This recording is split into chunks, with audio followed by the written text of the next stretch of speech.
Oriental, Mindoro. Okay. Naririnig ko lang yan. Ikaw po, ma'am. Taga saan kayo? Layo. Dito po sa Manila, Quezon City.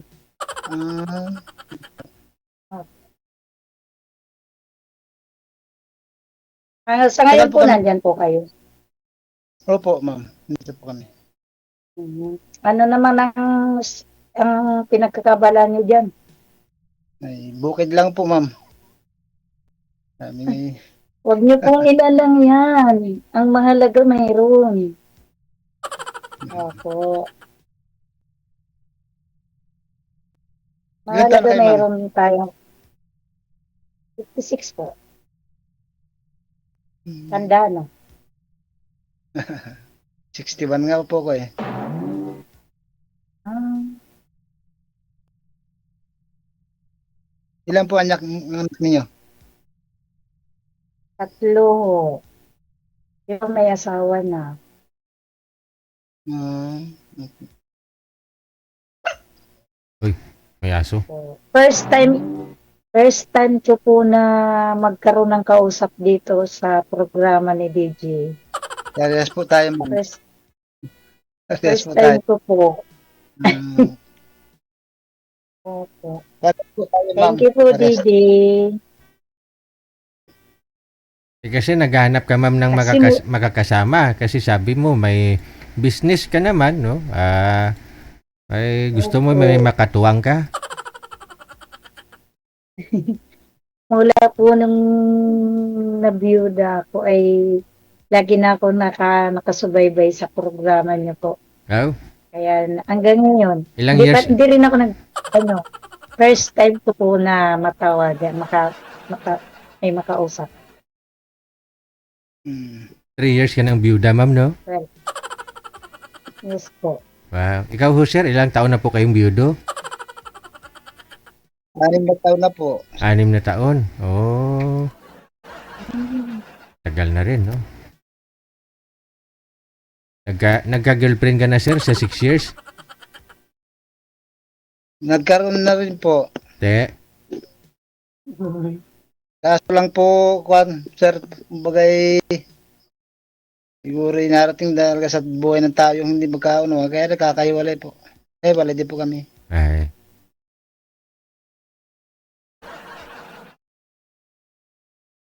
Pero malapit siya sa'yo, sir. Magkakundilaan po kami, halos magkabarangay dilaan po. Tapos siya ay Barangay Dilaan. nagkaasawa po.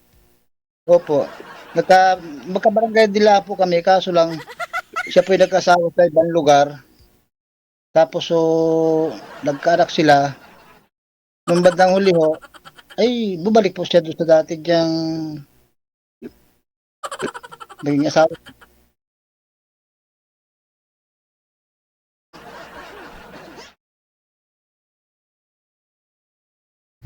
Ba't naman di kayo Kaya ako natatakot ako makipagrelasyon kasi baka lapuin lang ako. Pero try ko lang din. I-try ko lang din po, baka sakali.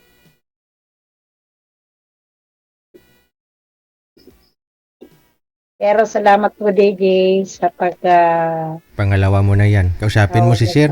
Kung magkatuluyan kayo ni sir, saka ka na lang magpasalamat.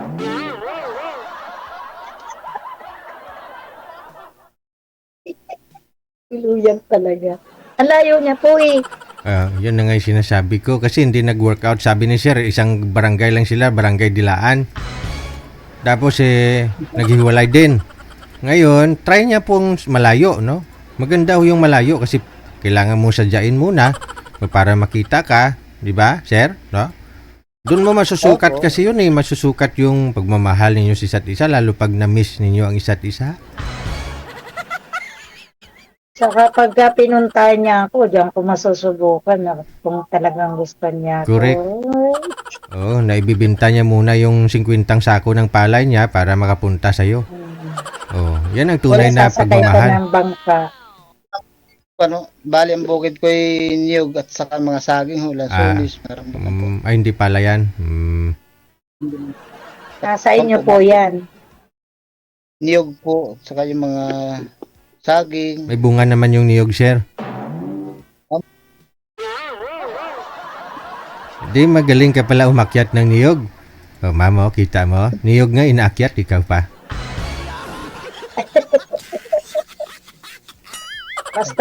Basta pag pinunto DJ, o di ba, maniniwala na ako na gusto niya ako. Oo, ah. Opo. O, ganun po yun. Pwede naman po malapit lang ang Maynila. Yun nga. Pag gusto may paraan ba? Pwede naman po. Pwede daw DJ. Pupuntahan daw niya po ako. Kailan mo pupuntahan, sir? Ay, pagka, Sir Juan, pagka may madadala ng hinog na puta, siyempre, para naman may pasalubong kay madam. Ayun, no? Tatawid naman ng dagat, sir, eh. Dala ka ng lansones, baka hinog na yan. O saging. Ano po? O, kung gusto mo, buko, niyog. Pagtawid ng dagat, sigurado hinog na yan. Oo, dalan mo lang ako ng lansones, okay na. Wow.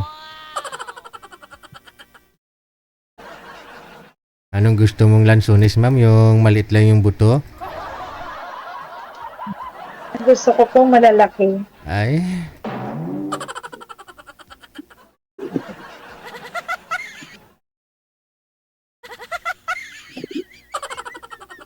Bukas, puntahan ka na ni sir para sigurado.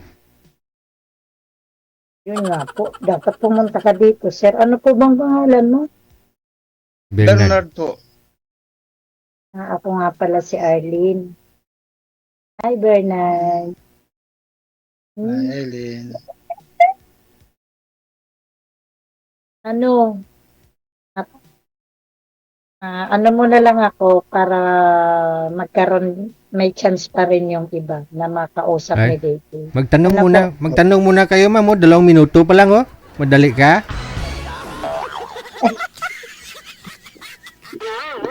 Tatlong taon mo pinag-isip. Ikaw po, Tatlong taon mong pinag-isipan para makasali dito tapos madali ka. naiya po kasi Kanino ka nahiya, ma'am? Sa akin o kay Sir Bernard? sa inyo po. Sa inyo, sa amin, ng mga viewers?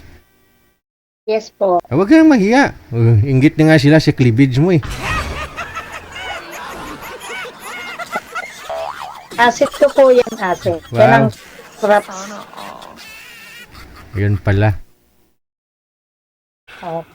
Malay nyo maakit si Sir Bernard. Ay, abaw! Eh? Kaya pala hindi makasalita si Sir, eh. Kasi sabi ko parang may naakit pala. Takpan ko na nga, hindi na nagsasalita si Bernard. Bale, sino madam ang kasama niyo sa bahay? Yung anak bunso, Ilang taon na po? 14, Lalaki pa, babae? lalaki. Ah, So, sa gabi lang po ako dito sa bahay kasi meron nga po akong negosyo. ano po, bali yung negosyo? Sabi naman sa inyo. May junk shop po. Junk shop. Opo. Kaya sabi ko kay DJ, naghahanap ako ng makakasama ko sa pagbubuhat ng bakal. Ano po yun, ma'am? Mga sirang mga electric fan, TV, ref, ganon. Opo, mga po klase ng dyan. Ano po yun, ma'am? Umiikot po kayo sa mga barangay? Bumibili bakal, sirang TV, sirang ref, sirang computer, ganon, sirang asawa, Hindi pati po, asawa. sila lang po ang pumupunta sa pwesto. Para ibenta, no, yung mga nabibili nila. Opo. Edi mas malaki yung kita Sila mo lang nun. po ang- Para po sa mga nakikinig, sabihin ko po sa inyo, maganda po kasi yung business ang dyan. Oo. Halos triple nga yung kinikita ng iba dyan, eh. Sa isang araw may swerte-swerte lagi. Oo. Hindi lang triple, ay talagang paldong-paldo. Wow, mga 10,000 din isang araw, no? Laki din yun. Hindi lang po. Oo, mga 50,000 a day. Mausan ka pa.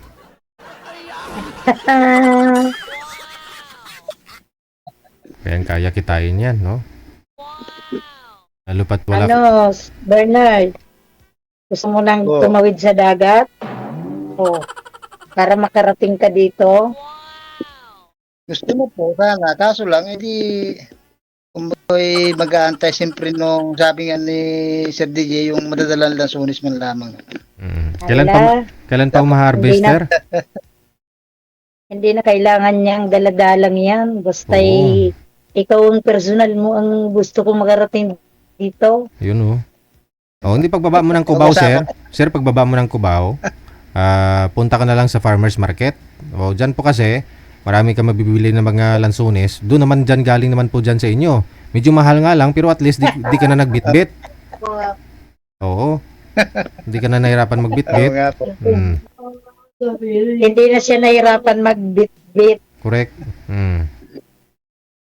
Diba? Huwag ka naman problema ng bibit-bitin mo. Pero para ba, Sir, ang Bit-bit. loob mo kay Mama yung talagang galing doon sa sarili kong puno talaga eh. Hindi, kasi matitikman niya Ay, rin. di bitbitin mo ang... Bitbitin nyo yung isang punong nyog. Oo. Aray. Hindi kasi matitikman niya rin yung puno mo, sir, pag sakali eh. Hindi, kunyari, nagkatuluyan na ho kayong dalawa, bakasyon kayo dyan sa Mindoro, uwi siya dyan, sasama mo siyempre, no? O siyempre matitikman niya yung mga pananim mo dyan. Hmm.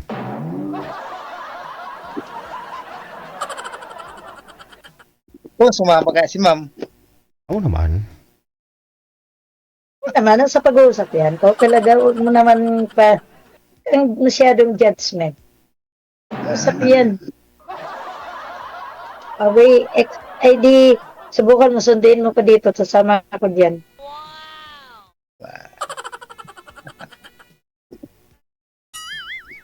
Wala, hindi ka na nagsasalita. Huwag po kang mag-alala. Aking tayo.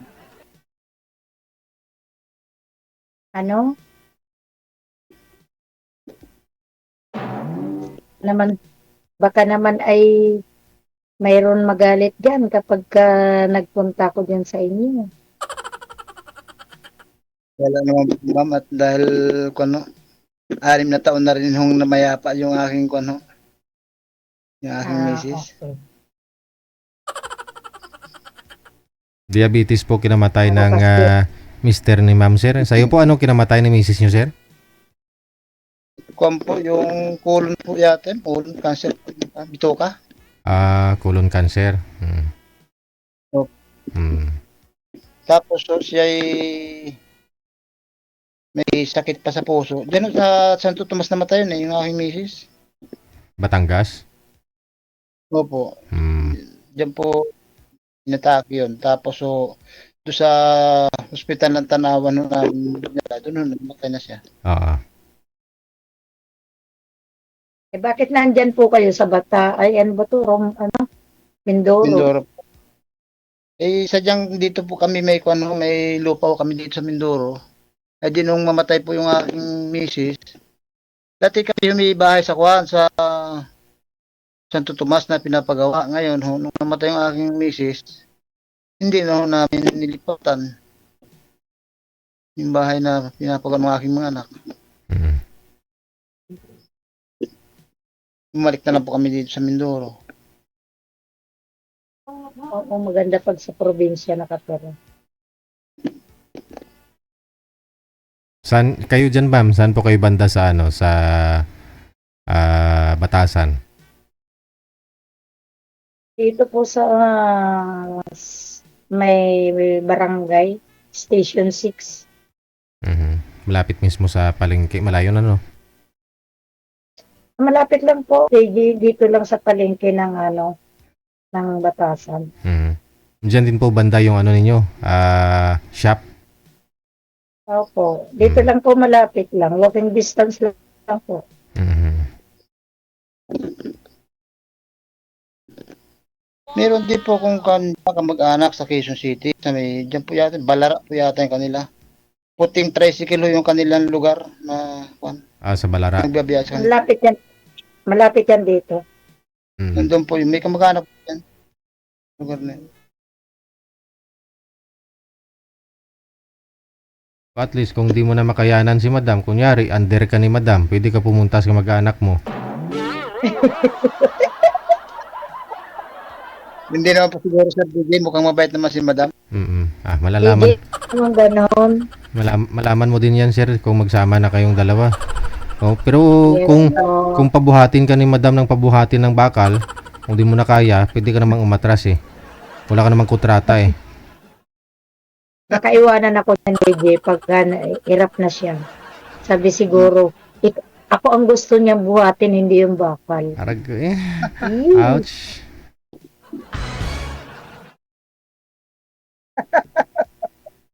Sanay po ito sa hirap, hindi po ito marunong sumuko. Ayun. Oo. Kasi ilang niyog po inakyat mo sa isang araw, sir? Napakarami Sir. Oo. Ano po yung may ginagamit po kayong parang pang akyat? Yung iba ginagawa nila kinakabit sa sapatos? Sir, yung may kawayan po yung halabas kung tawagin po dito sa Mindoro. Kawayan. Yung po bang may kawayan tapos may talim ho sa taas, sa iba, sa dulo. Aha. So hindi niyo na po pala inaakyat 'yun. Hindi po. Paano kung sobrang taas? Sa amin kasi sa Bicol, sobrang tataas ng mga nyoga ng. Dito rin po, ganun din. Medyo masakit lang sa liig. Masakit-sakit lang sa liig, sir, no? Opo, ganun. Pero pag sanay na sir, okay lang. Pag sanay ka naman tumingin sa langit, hindi mo na rin ramdam 'yun. Sir Bernard, Opo. tawag nito. Kaninong bahay ang tinitirahan niyo dyan? Sa amin din. Di pag pumunta pala ako dyan, may bahay, may tutuluyan na ako dyan. Meron po, bali yung bahay pong ari, yung nakikita niyo sa ngayon, ari po yung bahay namin sa bukid.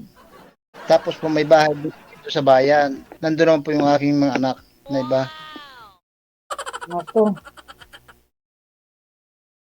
Ako lang po mag-isa dito. Baka magalit sa akin mga anak. Sabi siguro, ano yan? Hindi naman po. Dahil po sila unang-una, malalaki na. Bunso ko po 23 na eh.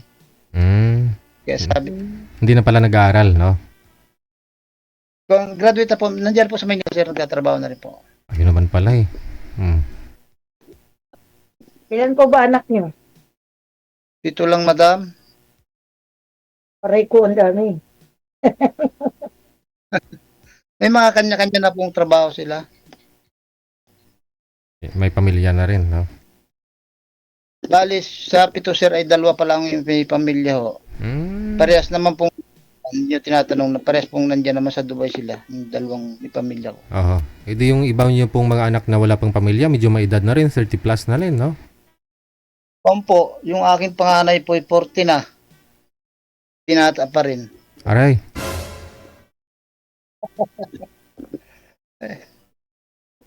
Ako, patay tayo dyan. Yung mga pamangkin, yung mga apo, yung aking apo, siya ang bali nag-aasikaso, yung aking panganay.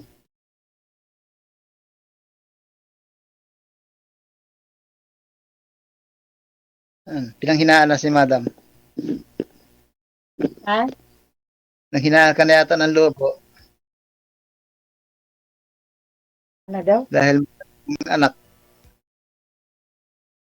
Aba, wala namang problema kung tayo nagkakaibihan ay siya. Wala namang problema yun. Opo nga. Saka mababait naman po ang anak ko, nagranti ako sa inyo. Anak ko, napakababait po.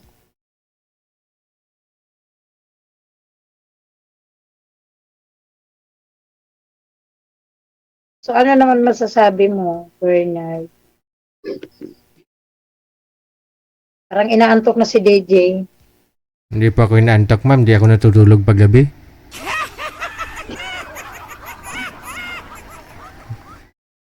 Hindi mo ako makikitang naantok kasi pag naantok ako, yung isang mata ko lang pinapatulog ko eh.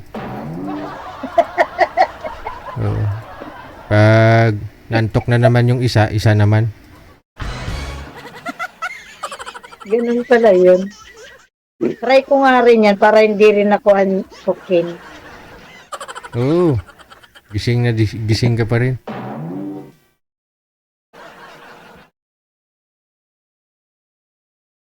Ano, Bernard? Ano, may bala ka bang puntahan ako dito? Yun o. May gano'n ako na nagtatanong. Kaya po ako sumaling dito eh. Talagang ang magiging kausap ko, talagang pupuntahan ko po eh. Yun o. Yun ang plano. Nako, DJ, mukhang magiging kami na. Paldo ka dito ma'am. Kakaroon na ako ng kasamang tagabuhat. Aray mo. Sabi siguro ni Bernard, gagawin mo lang pala kung tagabuhat ay Diyos mio. Kailangan Hindi talaga na nga eh. kumakabuhat. Hindi kayo sabi nga ay pagkakuan ay magkasama talaga sa hirap at ginawa. Mm. Ibig sabihin, kasama ko Kaya talaga. daw, ang tanong, sasama mo ba ako sa aking paghihirap? Ay, kasama po ninyo ko. Makakaasa kayo. Nato naman. Baka yung first time ko dito sa programa ni JJ ay maging may katuturan. Mayroong kabuluhan ba? Di malalaman po natin yan kung tutuhanin ni sir na pupuntahan kanya dyan sa sa Batasan. Abay, opo. Mm. Diyan talaga maniniwala talaga ako kung pumunta siya dito, DJ. Oh. Maniniwala na talaga ako. Sige. Sasali uli ako dito sa inyo para sabihin ko na ayun ay totohanan, tinutuo talaga ni Bernard. Pag nagkatuluyan kayo, pag magkasama na po kayo sa isang bahay, tawag kayo sa akin, i-guest ko kayo ulit. O, Mm. o diba, Bernard? O, kaya deserve mo na yan. Pumunta ka na dito. Yun no. Huwag mong sayangin. Huwag mong sayangin yung opportunity mo na nagkaroon ka na. Mm-mm. Sige, good luck sa inyo ha. Tuloy-tuloy lang ang usapan ninyo. I-off cam ko na po kayo. Maraming salamat. Magandang gabi.